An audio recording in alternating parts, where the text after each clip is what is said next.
제가 실제로 쓰는 선크림, 그러니까 저희 채널에서 많이 소개해드렸던 제품들을 다 보내드려서 분석을 부탁드렸어요. 이렇게 이제 4가지인데 순위를 굳이 매겨주신다면 어떤 걸 가장 추천하시는지 궁금하거든요. 꼴찌를 얘기해볼까요?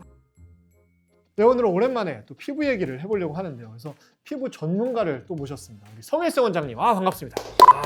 반갑습니다. 잘 지내셨어요? 네, 오늘 또 이렇게 네. 좋은 자리에 초대해 주셔서 아주 영광입니다. 오늘의 주제는 뭐냐? 여름 필수템, 여름 필수품. 저도 진짜 끊임없이 말씀드리는 아이템인데 바로 선크림입니다. 네, 그래서 이제 제가 좀 질문지를 미리 좀 보내드리고 제가 실제로 쓰는 선크림, 그러니까 저희 채널에서 많이 소개해드렸던 제품들을 다 보내드려서 분석을 부탁드렸어요. 그것도 오늘 영상에서 좀 말씀드릴 수 있을 것 같고요. 자, 선크림 관련해서 클로버 여러분들이 궁금해하셨던 것들, 그리고 이제 좀 저희 주변의 남성분들이 궁금해하시는 것들 다 이제 질문을 좀 모아봤거든요. 그럼 하나씩 질문 드려보도록 하겠습니다. 선크림을 이제 고르려고 보면 백탁이다, 뭐 좀 유분기, 뭐 문제가 많아요. 너무 이제 고르기가 어렵단 말이죠. 그래서 이 선크림을 선택을 할 때 나에게 맞는 선크림을 고르고 싶잖아요, 다들. 어떤 거를 이제 좀 고려를 해봐야 될까요? 일단 맨 처음 우리가 왜 이거를 사려고 하는지, 선크림을 어디에 쓸 건지, 어디에서 언제 쓸 건지, 네. 그거를 먼저 고려를 해봐야 될 것 같아요. 예를 들면 우리가 그냥 일상생활에서만 사용을 할 건지, 뭐 어디 야외에 나가서 그쵸. 야외 활동을 하기 위해서 선크림을 구매를 하는 건지, 뭐 레이저 치료를 받고 나서 좀 색소를 예방하고자 하려고 하는 것인지, 그런 것들을 좀 고려를 해보는 게 먼저 우선일 것 같아요. 그리고 내 피부 타입이 이 선크림을 받아들일 수 있는지, 지성인지 건성인지 복합성인지, 아니면 피부가 너무 예민한지, 그런 것들도 좀 고려를 해봐야 될 것 같고, 우리 선크림 보면 써 있잖아요. SPF, PA. 네. 그러니까 그런 자외선 차단 지수를 또 고려를 해봐야 될 것 같고,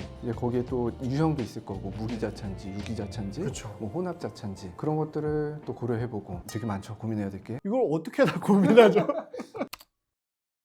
어쨌든 이렇게 원장님을 뵙고 진짜 이제 뭐 진단을 받으면서 선크림 추천받으면 좋겠지만 이렇게 영상으로 저희가 최대한 이제 정보를 좀 드리기 위해서 하나씩 좀 짚어볼게요. 일단은 용도에 따른 그런 선크림을 좀 골라야 될 것 같은데 그러려면 좀 뭘 고려해서 찾아야 될까요? 일단 선크림 차단 지수에 대해서 설명을 드리고 싶은데, 그 앞서 말씀드렸다시피 SPF, PA라는 거 있어요. 그게 우리 자외선의 종류가 여러 가지가 있거든요.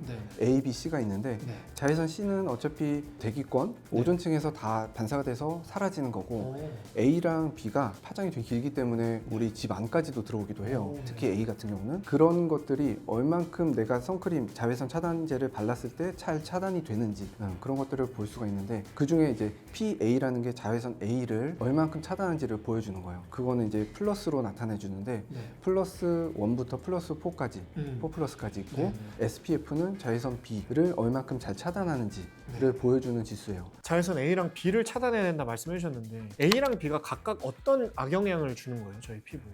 자외선 A 같은 경우는 우리 피부를 노화시킨다고 하죠. 그런데 영향을 크게 미치는 자외선의 종류인 거고, 자외선 B 같은 경우는 좀 색소를 올라오게 해요. 색소를 올라오게 하고, 그래서 피부가 타고 심하면 이제 화상을 입게 하는 그런 역할이 자외선 B의 역할인 거죠. 그래서 그런 거를 보고서 우리가 일상생활에서만 그렇게 햇빛을 많이 보진 않는다, 그러면 그냥 SPF 15 정도, 그리고 PA 뭐 1 플러스 2 플러스 정도 충분히 커버력이 좋고, 좀 내가 야외 활동을 많이 한다 그러면 SPF 한 30에서 50 정도, PA 뭐 3 플러스 4 플러스 정도 차단율을 가진 선크림을 선택하시면 좋을 것 같아요.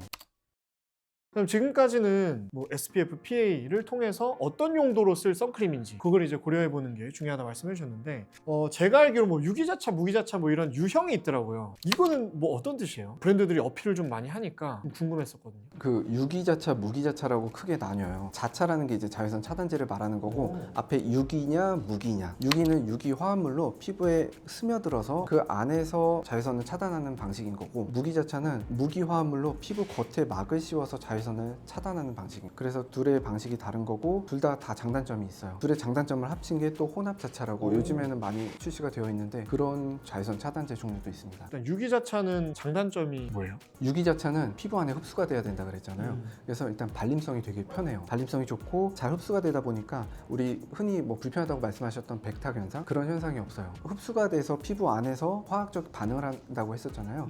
그렇기 때문에 알러지 반응, 그런 피부 트러블의 가능성이 좀 있어요. 그래서 피부가 예민하거나 민감하신 분들은 유기자차를 피하시는 게 좋고, 무기자차의 장점이라면 반대의 개념인 거죠. 겉에 막을 씌우기 때문에 안쪽에서 흡수가 돼서 피부에 트러블을 일으키거나 어떤 화학적 반응, 알러지를 일으킬 확률은 적어요. 다만 백탁 현상이 있어요. 되게 무겁고 좀 유분기 많고 그런 것들이 있습니다. 그러면 혼합자차는 장점만 있나요? 그렇진 않죠. 그냥 전체적으로 장단점이 조금씩 있기 때문에 모든 피부 타입에 그냥 두루 쓸 수 있을 정도다라고 정리하면 될 것 같습니다. 자, 그럼 다음으로는 이제 피부 타입별로 선크림을 고르는 기준 같은 게 아까 있다고 말씀해 주셨는데 어떤 피부에 어떤 선크림을 써야 좋을까요? 일단 아무래도 네. 우리가 피부가 건강하다 싶으면 사실 어떤 걸 발라도 상관은 없어요. 근데 피부가 좀 예민하신 분들이 있어요. 뭐 화장품도 어떤 걸 발라도 뭐든 발라도 그냥 막 트러블 올라오고 따갑고 그러신 분들이 있는데 그런 분들은 좀 저자극성, 그 중에서도 좀 무기자차 같은 자외선 차단제는 피부 겉에 보호막을 씌워서 피부에 트러블을 일으키거나 알러지 반응을 일으킬 확률이 적어요. 그런 분들은 무기자차를 사용하시는 게 좋고, 좀 지성이다, 피부가 기름기가 많고 좀 여드름이 많이 난다, 그러신 분들은 모공을 막을 수 있기 때문에 무기자차보다는 유기자차를 사용하시는 게 더 도움이 될 거예요.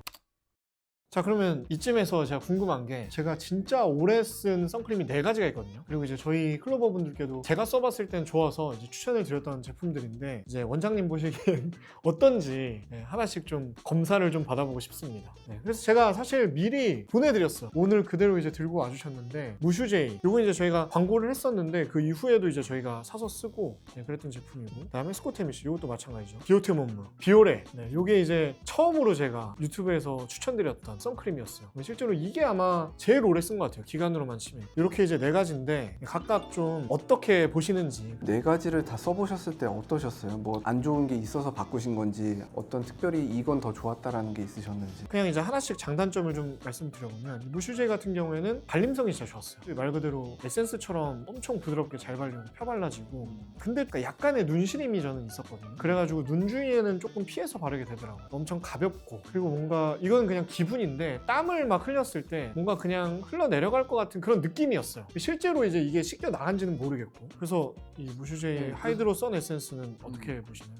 보내주셔가지고 저도 써보긴 해봤는데 네. 말씀하신 대로 되게 가벼워요. 되게 가벼운 제형에 발림성도 되게 좋고 향도 그렇고 되게 산뜻한 맞아요. 느낌이 받긴 했어요. 산뜻해. 좀 시원해, 여름에 바르기. 그래서 말씀하신 대로 뭔가 조금 덜 바른 듯한 느낌도 있었을 것 같고, 바르면서 이게 계속 흘러내려가면 말씀하신 대로 눈에 들어가면 좀 눈시림도 있었을 것 같아요. 근데 뭐 자외선 차단 지수 자체는 SPF 50 이상에 PA는 4+ 이상, 되게 강력한 자외선 차단 기능을 갖고 있고, 성분 자체를 봤을 때는 유기자차긴 해요.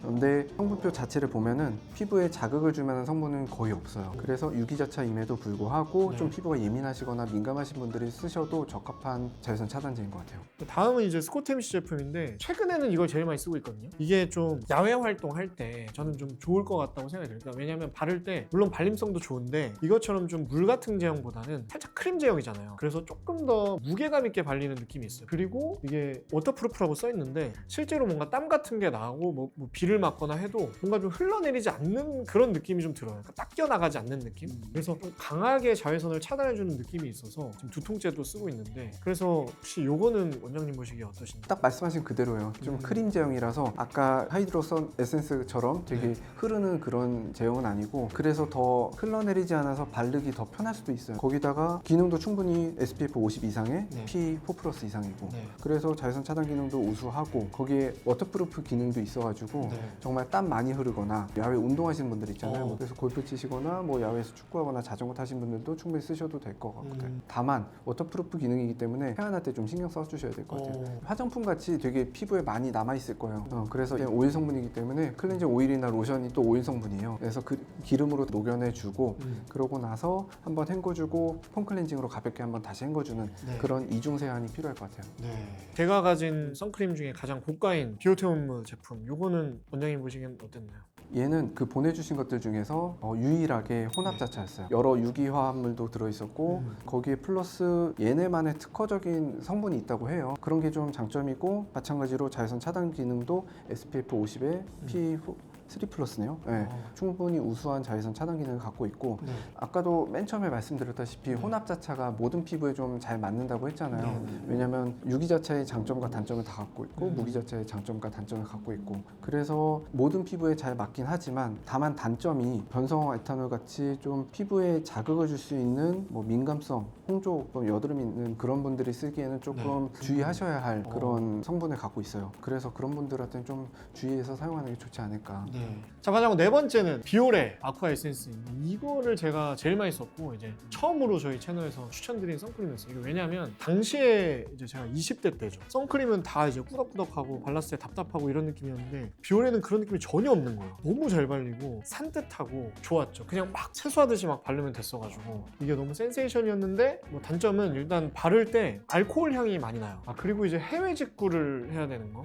국내에서는 판매를 안 하기 때문에 그게 이제 단점인데 보시기에 어땠나요? 비오레 제품도 마찬가지로 아까 맨 처음에 보여주셨던 무슈제이 것처럼 에센스 제형이에요. 물 같은 제형 자체가 되게 편한 거고 그래서 아마 밀리거나 번들거림도 없었을 거예요. 그게 다 에탄올 성분 때문이긴 하거든요. 그래서 오히려 또 피부에 좀 민감하신 분들 에탄올 좀 주의하셔야 될 것 같긴 해요. 그리고 뭐 자외선 차단 지수는 마찬가지로 50 플러스에 PA4 플러스 이상이었고 얘는 또 워터프루프 기능이 있었어요. 아마 발립성은 좋아도 약간 씻는 게 조금 다르지 않았을까 싶은데 이게 근데 너무 가볍게 발리고 바른 거 같은 느낌이 전혀 안 나서 이게 씻는 걸 별로 신경을 안 썼거든요. 어쨌거나 워터프루프 기능이 있다 그래서 조금 더 클렌징에 신경 써주는 게 좋을 것 같아요. 그러면 이제 원장님께서 보시기에는 지금 이제 이 선크림 4개 중에서 순위를 굳이 매겨주신다면 어떤 걸 가장 추천하시는지 궁금하거든요. 저는 써봤을 때 일단은 맨 처음에 언급했었던 무슈제이 되게 향도 그렇고 발림성도 좋고 일상생활에서 쉽게 사용할 수 있고 저도 되게 꾸덕한 거 싫어하거든요. 하얗게 끼는 거 되게 싫어하고 그래서 이 제품이 더 편하게 발릴 수 있었던 것 같아요. 피부 자극 줄 만한 것도 없었고. 두 번째로 좋은 건 혹시? 스코테미씨? 스코테미씨 같은 경우도 아까 말씀드렸던 그런 장점들이 편했던 것 같아요. 거기다 플러스 좀 향도 좀 좋았고. 그렇죠. 향이 좋죠 이게. 저도 그래서 스코테미씨 제품들 좀 향 장점으로 많이 얘기하거든요. 세 번째는 세 번째가 아니라 그럼 꼴찌를 얘기해 볼까요? 4가지 보내주신 제품들 다 좋았어요. 아마 성향이 좀 가볍고 편하게 바르시는 걸 위주로 선크림을 찾으시는 것 같더라고요. 다 비슷비슷한데 그 중에서 그나마 조금 좀 뒤로 밀리는 순위라면 비오템? 성분에 좀 자극적인 게 많더라고요. 알겠습니다. 몰랐네요. 그러면 이제 원장님은 이제 무슈제이 제품을 이 4개 중에서는 제일 괜찮다라고 생각하신다. 알겠습니다. 제가 그냥 이제 알고리즘에 떠서 몇 개 영상을 보니까 선크림을 뭐 안 바르는 걸 권장한다 뭐 이런 분들도 좀 계시더라고요. 매일 발라야 할까? 네, 그게 좀 궁금해요. 선크림 같은 경우에 사용 기간이 6개월이라고 하더라고요. 6개월이 경과해도 괜찮을까요?